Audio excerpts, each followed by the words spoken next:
নিরামিষ সাদা পনির বানাবার জন্য একটা মিক্সিং জারে কিছুটা আদার টুকরো, কাজু বাদাম, পোস্ত, চারমগজ, কয়েকটা শুকনো লঙ্কা, একটু জিরে গুঁড়ো, ধনে গুঁড়ো দিয়ে মিহি পেস্ট বানিয়ে রাখবো। এবার পনির থেকে বড় বড় টুকরো করে কেটে নেব। তোমরা চাইলে তোমাদের ইচ্ছে মতো যে কোনো সাইজের করে কেটে নিতে পারো। এবার সাদা তেল গরম করে পনিরের টুকরোগুলো ভেজে তুলে নেব। একটু জল গরম করে এর মধ্যে নুন যোগ করে সেই জলে পনিরগুলোকে ডুবিয়ে রাখবো। এতে পনির খুব নরম হয়। সাদা তেলে তেজপাতা, শুকনো লঙ্কা, গোটা গরম মশলা, গোটা জিরে ফোড়ন দিয়ে বাটা মশলাটা দিয়ে বেশ ভালো করে কষিয়ে নিতে হবে যতক্ষণ না মশলা থেকে কাঁচা গন্ধ চলে যায়।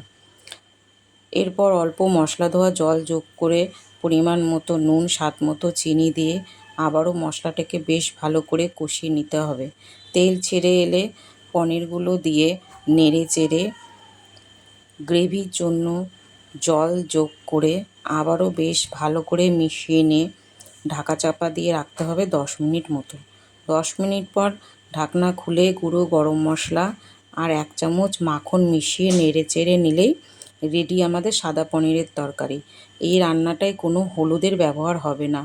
লুচি, রুটি, পরোটা, ফ্রাইড রাইস সবের সঙ্গে জাস্ট ফাটাফাটি লাগে খেতে।